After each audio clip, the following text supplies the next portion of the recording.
Assalamualaikum warahmatullahi wabarakatuh. Kami dari kelompok 1 kelas R002 di sini kami akan menanggapi video presentasi dari kelompok 4 sebelumnya. Nama saya Dinia Putri dengan NIM A1C219024. Di sini saya akan menanggapi video pembahasan video presentasi dari kelompok 4 yaitu dari saudari Agia. Di mana soalnya adalah jelaskan pengertian tingkah laku prososial dan berikan contohnya. Menurut pendapat saya, pendapat saudari Agia pada video presentasi sebelumnya itu sudah cukup jelas, dan saya setuju bahwa tingkah laku prososial adalah suatu tindakan menolong orang lain atau biasa disebut dengan helping yang tidak mengharapkan suatu imbalan dan terkadang membahayakan nyawa atau diri sendiri. Contoh dari perilaku prososial yang saudari Agia sebutkan tadi adalah seorang santri yang menerobos kebakaran demi menyelamatkan nyawa seseorang. Di sini saya akan menambahkan beberapa contoh lagi dari perilaku prososial. Di antaranya yaitu membantu teman apabila teman dalam kesulitan. Contohnya saja, teman yang kesulitan memahami suatu pembelajaran atau materi yang diajarkan oleh pendidik. Nah, kita dapat menjelaskan kembali agar teman tersebut mengerti.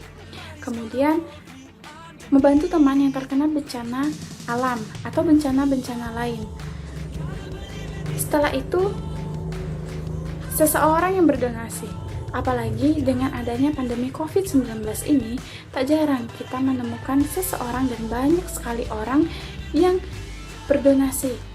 Donasi itu dapat berupa berdonasi sembako, berdonasi masker, donasi hand sanitizer, dan donasi uang tunai secara langsung. Nah, contoh-contoh seperti ini, itulah yang disebut dengan tingkah laku prososial, di mana mereka niatnya adalah untuk menolong orang lain atau helping agar orang itu terbantu baik secara mental ataupun secara psikologis. Saya rasa cukup sekian dari Soal saya. nomor 2 yaitu jelaskan sumber tingkah laku prososial dan berikan contoh. Menurut saya jawaban dari saudari Neni dari kelompok 4 sudah cukup jelas. Karena saudari Neni menjelaskan bahwa sumber tingkah laku prososial itu ada dua, yaitu endosentris dan eksosentris. Pemaparan saudari Neni tentang endosentris sudah sangat jelas, akan tetapi pemaparan saudari Neni untuk eksosentris menurut saya masih kurang dan ada beberapa hal yang perlu ditambahkan.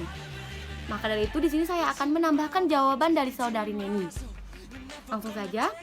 Eksosentris adalah sumber untuk memperhatikan lingkungan eksternal atau dunia eksternal, yaitu memajukan, membuat kondisi lebih baik, dan menolong orang lain dari kondisi buruk yang dialaminya.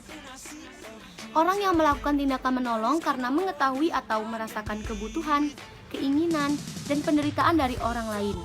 Konsep dasar memajukan orang lain adalah karena adanya dua hal. Yang pertama yaitu kesadaran bahwa orang membutuhkan bantuan, dan yang kedua yaitu aktor atau orang membutuhkan bantuan dihubungkan oleh hubungan sosial yang memajukan. Contohnya, aktor harus berpikir sebagai kita terhadap orang yang membutuhkan pertolongan, bukan sebagai mereka. Selanjutnya, orang yang melakukan tindakan menolong karena mengetahui bahkan mungkin mampu merasakan kebutuhan, keinginan, perasaan, dan penderitaan orang lain. Pilyavin dalam Karilovsky 1982 menyatakan bahwa tindakan menolong terjadi karena adanya dua hal juga. Yang pertama yaitu adanya pengamatan terhadap kebutuhan atau penderitaan orang lain, dan yang kedua yaitu adanya pengamatan terhadap penderitaan yang dirasakan oleh orang lain sehingga menimbulkan motivasi untuk menguranginya. Kemudian, menurut Derlega dan Garzelak, tingkah laku prososial dapat terjadi karena adanya penderitaan dari orang lain sehingga pertolongan yang diberikan tidak mengharapkan reward eksternal. Selain itu, tingkah laku prososial juga dapat terjadi karena adanya interdependensi situasi. Contohnya, seorang suami yang membantu istrinya di dapur. Pada dasarnya, tingkah laku prososial dapat terjadi karena adanya ketergantungan antara si penolong dan orang yang ditolong. Baiklah, mungkin hanya itu yang dapat saya sampaikan. Lebih dan kurangnya saya mohon maaf. Saya akan menanggapi video jawaban soal nomor 3 yang dibuat oleh saudari Nur Faiza. Di mana soal nomor 7 itu jelaskan perkembangan tingkah laku proporsial. Menurut saya penjelasan dari saudari Nur Faiza itu sudah cukup baik. Namun ada beberapa hal yang ingin saya tambahkan, yaitu berupa pengertian dan contoh dari penjelasan Nur Faiza. Oke, yang pertama saya akan menjelaskan apa sih itu tingkah laku proporsial. Tingkah laku proporsial itu adalah merupakan suatu tindakan menolong orang lain dengan tujuan menguntungkan orang lain tanpa memandang motif dan tindakan membantu yang telah dilakukan.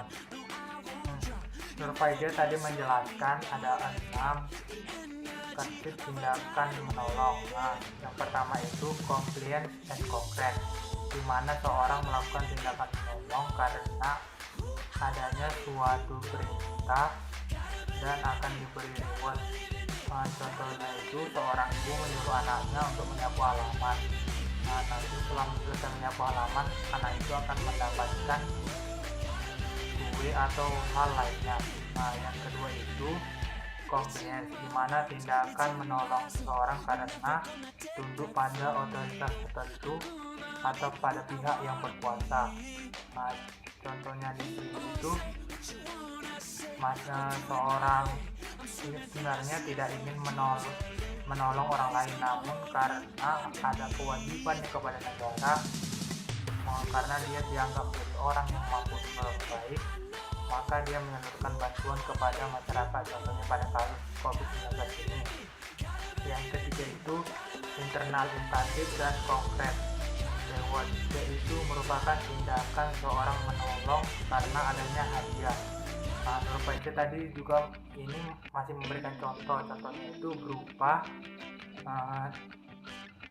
apabila seseorang kehilangan hewan peliharaannya, maka orang tersebut akan membuat sebuah poster dan membuat seperti sembara, barang siapa bisa menemukannya akan diberikan hadiah. Maka banyak orang akan berbondong-bondong untuk menolong orang tersebut dengan harapan akan mendapat sebuah hadiah. Yang keempat itu normatif behavior. Ini ketika seseorang menolong karena adanya tuntutan masyarakat dan norma-norma tertentu. Nur Faiza tidak memberikan contoh ini, saya ingin menambahkan contohnya. Contohnya itu menurut saya ini terjadi pada seorang yang ingin mengikuti suatu pemilu atau pilkada kepala daerah ataupun anggota DPR. Biasanya mereka melakukan tindakan menolong berupa memberikan bantuan sembako atau hal lainnya dengan tujuan supaya masyarakat simpati kepadanya, dan pada saat melakukan pemilihan nanti akan dipilih oleh masyarakat tersebut. Yang kelima itu generalized behavior.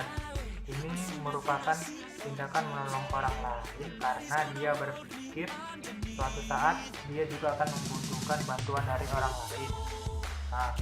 Ini itu contohnya itu, saya akan menambahkan contohnya. Contohnya itu ini biasanya terjadi antara dua pengusaha yang saling kenal, di mana salah satu teman rekan bisnisnya ini mengalami kesulitan dalam keuangan perusahaan atau hampir dikatakan bangkrut. Dia meminta bantuan kepada temannya yang perusahaannya masih naik-naiknya. Tentu maka dia akan membantu temannya yang kesulitan itu, di mana dia juga dengan harapan apabila suatu saat perusahaannya membutuhkan dana seperti teman yang minta tolong ini, maka teman yang minta tolong ini akan membantu dia dengan cepat mungkin. Yang keenam itu altruistic behavior, yaitu tindakan seorang menolong orang lain tanpa adanya harapan imbalan dari orang lain, yaitu melakukannya dengan ikhlas. Contohnya itu bisa kita lihat banyak contoh ini yang pada kasus COVID-19 ini para youtuber melakukan semuanya untuk membantu orang-orang yang kesulitan di Jakarta. Sekian video tanggapan yang ingin saya sampaikan pada saat ini. Jadi dan kurangnya Kelvin Adi Madani dengan NIM A1C21944 dari Di sini saya akan menanggapi video soal nomor 4 dari saudari Eva oleh kelompok 4, yang dimana pertanyaan tersebut adalah jelaskan faktor seseorang dalam pengambilan keputusan, yang mana telah disebutkan Eva tadi. Faktor-faktornya antara lain yakni 1. Faktor karakteristik situasi, kemudian yang kedua faktor karakteristik penolong, dan yang ketiga faktor karakteristik orang yang membutuhkan pertolongan. Di sini saya hanya akan menambahkan faktor-faktor lain dari faktor individu atau seseorang dalam mengambil keputusan, yakni faktor yang pertama yaitu faktor nilai individu, yang dimana dalam pengambilan keputusan, dalam faktor ini keyakinan dasar yang digunakan seseorang jika ia dihadapkan pada suatu masalah dan harus mengambil suatu keputusan atau tindakan. Nilai ini telah tertanam sejak kecil atau dini dari lingkungan keluarga maupun masyarakat. Faktor berikutnya adalah faktor kecenderungan dalam pengambilan risiko. Untuk meningkatkan kecakapan dalam pengambilan keputusan, seseorang harus membedakan situasi ketidakpastian dari situasi risiko, yang dimana keputusan yang berbeda dibutuhkan dalam kedua situasi tersebut. Ketidakpastian yakni kurangnya pengetahuan hasil tindakan, atau sama dengan biasanya kita sebut pengalaman, dan sedangkan risiko adalah kurangnya kendali atas hasil tindakan dan menganggap bahwa si pengambil keputusan memiliki pengetahuan hasil tindakan walaupun ia tidak dapat mengendalikannya. Lebih sulit membuat keputusan di bawah ketidakpastian dibanding di bawah kondisi bahaya atau memiliki risiko yang besar, dan atas tidak memilikinya dasar rasional pada pilihan satu keputusan di atas keputusan lainnya. Sekian dari saya, apabila ada yang salah dan kurang agar dapat dimaklumi dan dimaafkan. Saya di sini akan menanggapi video soal dari kelompok 4, soal nomor 5 yang dijelasi oleh saudari Indriani. Apa yang sudah dijelasi oleh saudari Indriani sudah cukup baik. Di sini saya akan menanggapi bagaimana jika seseorang dalam mengambil keputusan untuk situasi darurat mengalami situasi atau peristiwa janggal atau tidak biasa terjadi, seperti mengantuk, terlalu berpikir mendalam. Dalam kondisi tersebut, mungkin gagal untuk memperhatikan peristiwa yang janggal di sekitarnya. Contohnya, saat ada seseorang mengalami situasi darurat, namun individu yang melihat sibuk dengan urusannya, maka ia cenderung bersikap acuh dan tidak melakukan perilaku prososial pada seseorang yang dalam mengalami situasi darurat tersebut. Baiklah, sekian tanggapan ataupun tambahan jawaban dari kelompok 1 untuk kelompok 4. Terima kasih atas perhatiannya dan mohon maaf atas kesalahan, dan saya akhiri. Wassalamualaikum warahmatullahi wabarakatuh.